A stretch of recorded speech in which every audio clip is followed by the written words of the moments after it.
So for my English project, I had to create some kind of digital project or media over the topic of our previous assignment. And my topic was the conspiracies about the tragic events on September 11th. And I thought you'd be a good person to have my podcast with because you were alive during that time and you experienced the emotions and basically just got to hear what everyone was saying about it.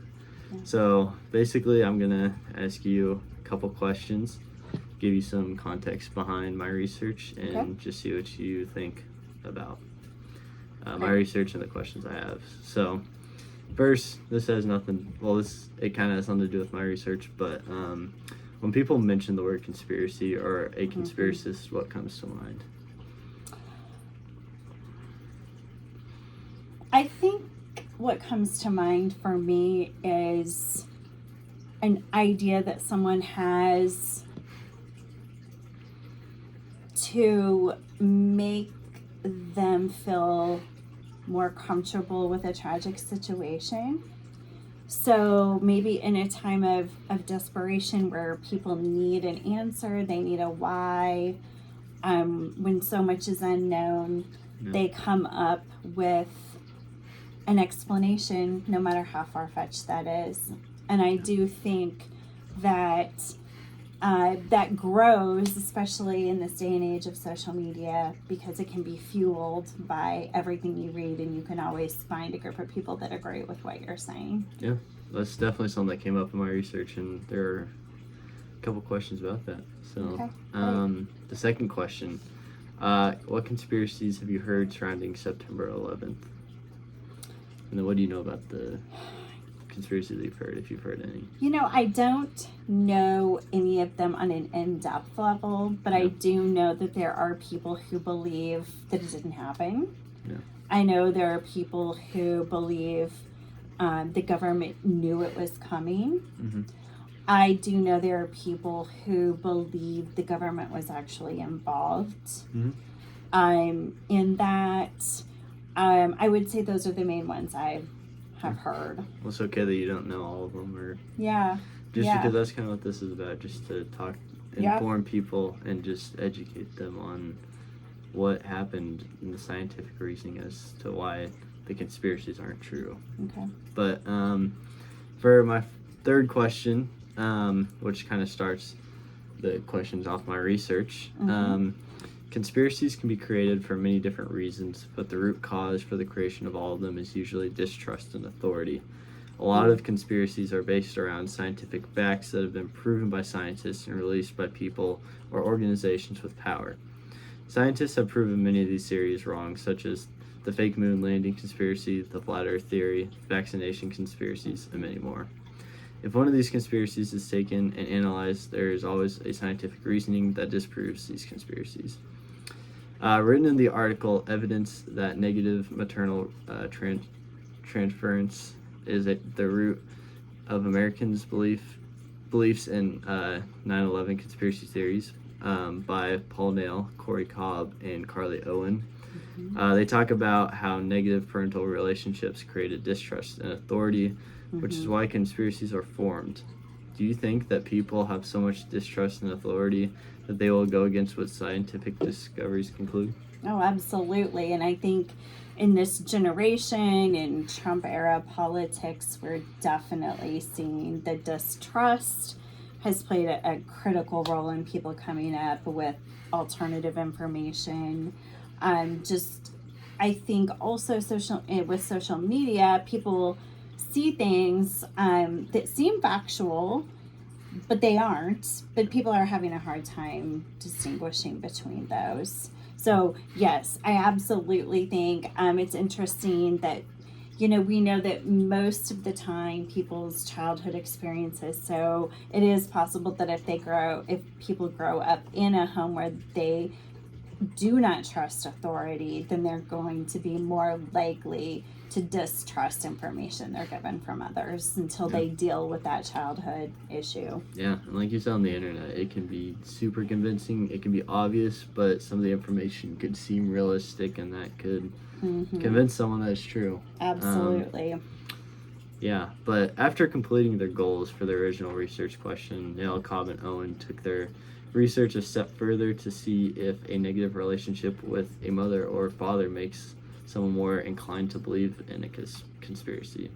Interestingly, their research concluded that a person who has a bad relationship with their mother is more likely to believe in a conspiracy theory. Do you have any thoughts as to why that could be? Yeah, I mean, I think that that's interesting. I think that we find that most things in our adult life do have some roots in our childhood issues that we have not acknowledged or dealt with appropriately. Mm-hmm. So, absolutely, I think that if you don't have a confident and trustful relationship with a parent or a mother, then I think you don't have that solid foundation going into your adult life of going into relationships and information with trust. Yeah. Yeah. All right, so my fourth question. When the topic of 9/11 is brought up, people usually think about the United States and their people. Mm-hmm. Charles Strozier talks about his article, Historical Perspectives on the 9/11 Conspiracy Movement, and about how a lot of conspiracies originated from other countries. For example, the conspiracy that blames the U.S. government for orchestrating the attacks was promoted primarily in Europe. It is no surprise that the whole world was talking about the attacks, but do you think that people from these other countries created these theories out of fear that the same thing might happen to them?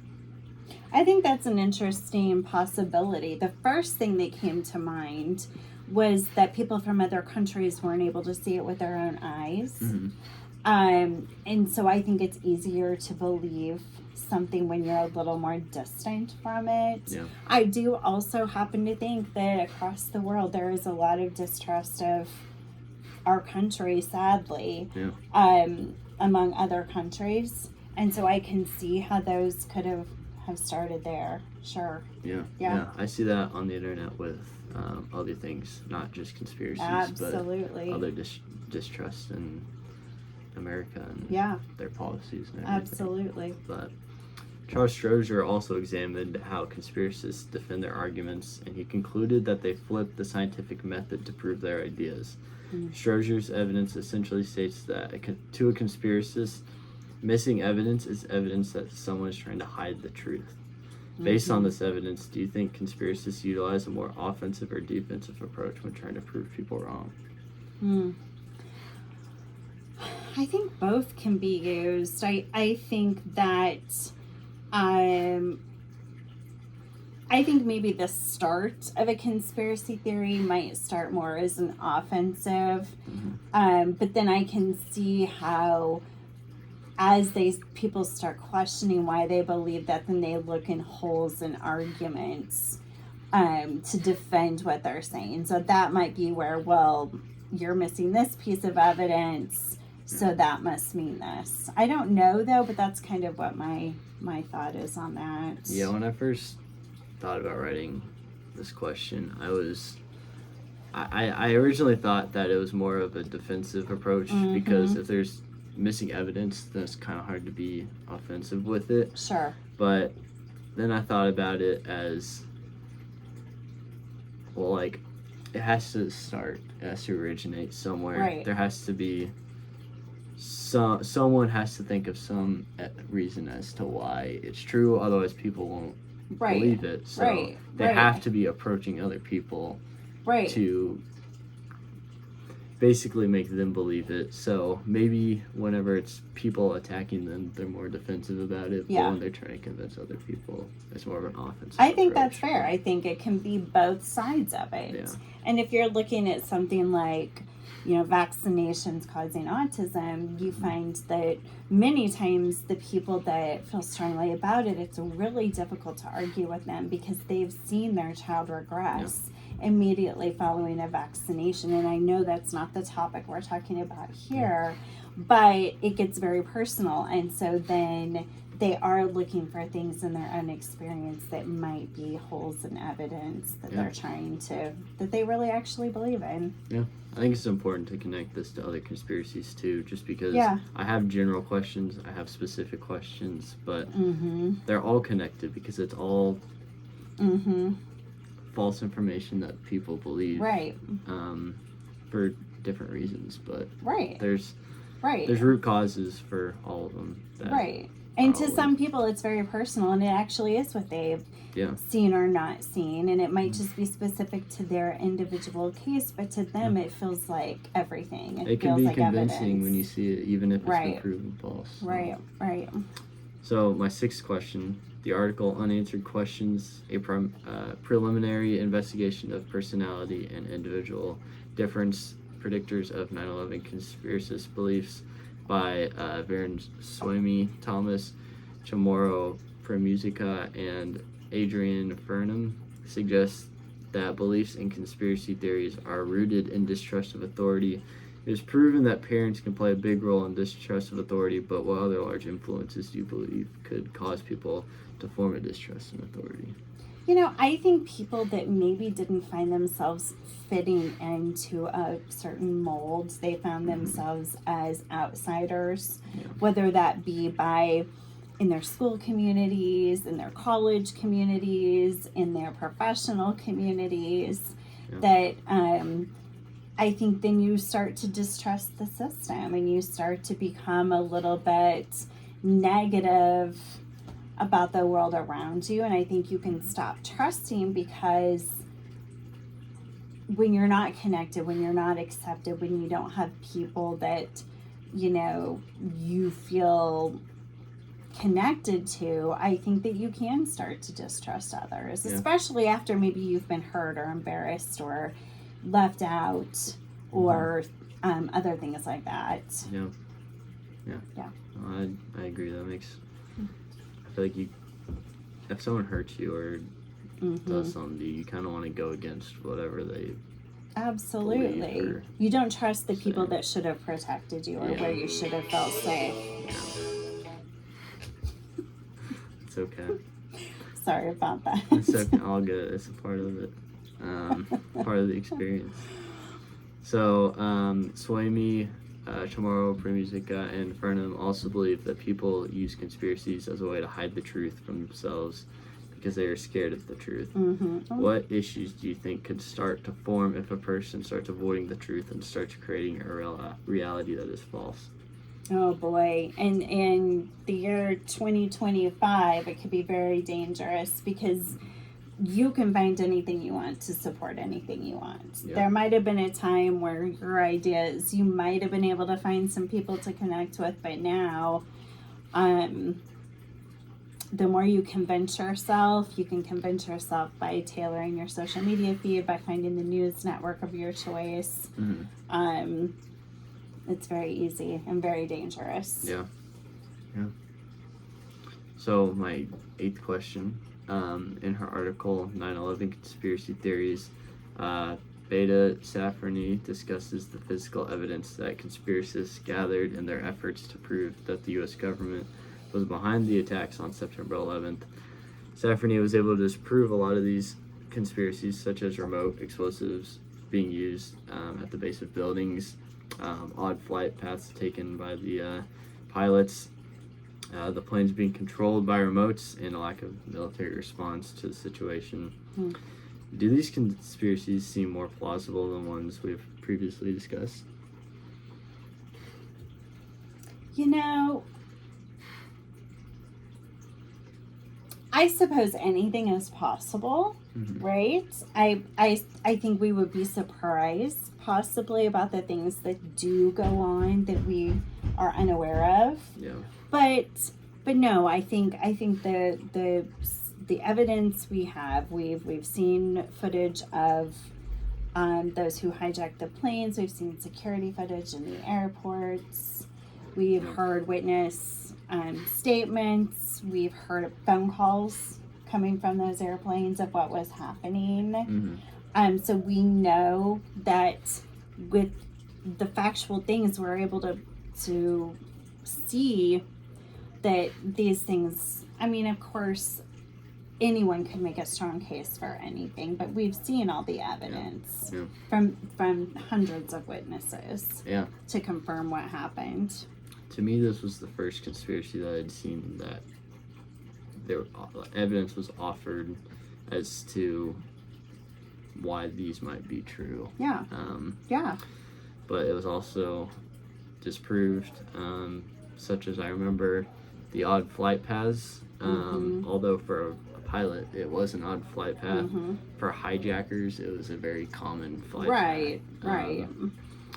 But Right, obviously. And yeah, there's always, we know by the phone calls that came out of the plane yeah, that it wasn't the pilot who was taking that flight path. yeah. Yeah. I mean, there's gonna be evidence that points in the wrong direction, but then there's more evidence that's actually supported by other evidence. Absolutely. That proves the truth. Absolutely. So my 9th question in the article, what about Building 7, a social psychological study of online discussions of the 9/11 conspiracy theories? Michael Wood and Karen Douglas talk about how conspiracies about 9/11 can fuel beliefs in other non-related conspiracies. Based on information previously touched on, why do you think this is true?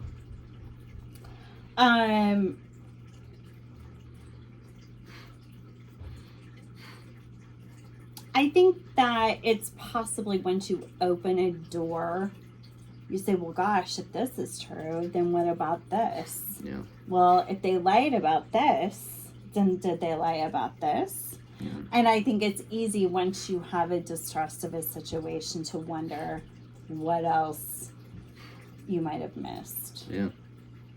Maybe. Yeah.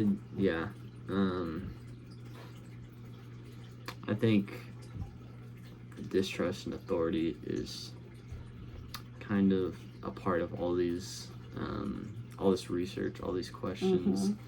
I think that's probably the biggest root cause. So if it's a generalized distrust. Yeah. So if it's like the government, for instance, I mean, right. Obviously this one, September 11th, right, is one, and then there's plenty of others like vaccinations. And, right. Just any major event that happens, and just any information that they release could be, people may not believe it because they just don't trust them. Right. But, well, I know we're in a political climate where politicians are actually feeding people just untruthful information. And so now it's incredibly difficult because now people really are becoming distrustful of who to believe in when. Yeah. So, And then my final question, if any, what conspiracy do you find most believable? I mean, there's been a lot, and they've all been proven wrong, but if you weren't provided with any information as to why they weren't true, what seems most plausible? Boy, do you have one that you think is most believable? I think that maybe the remote explosives detonating at the bottom of the building could be. I would question why there wasn't necessarily a loud bang that people heard before. Exactly. It's been proven that it was structural damage from the plane crashing into it, and the fire also caused it to eventually collapse. Because it makes sense.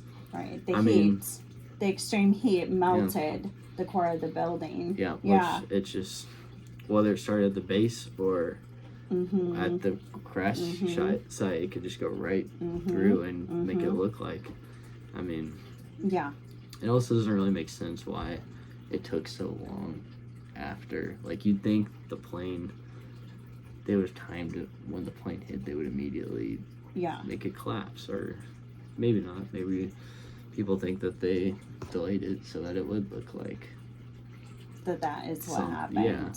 Yeah. Well, I think when it was happening live, I was at work, and so I wasn't watching constant coverage. There were people that had it on in different places, and so I think we missed the point when it was actually happening.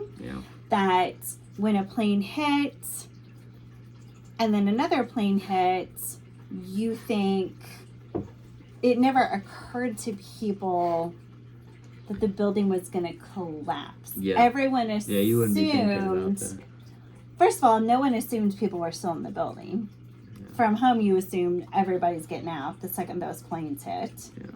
And then when the buildings started falling is when people realized the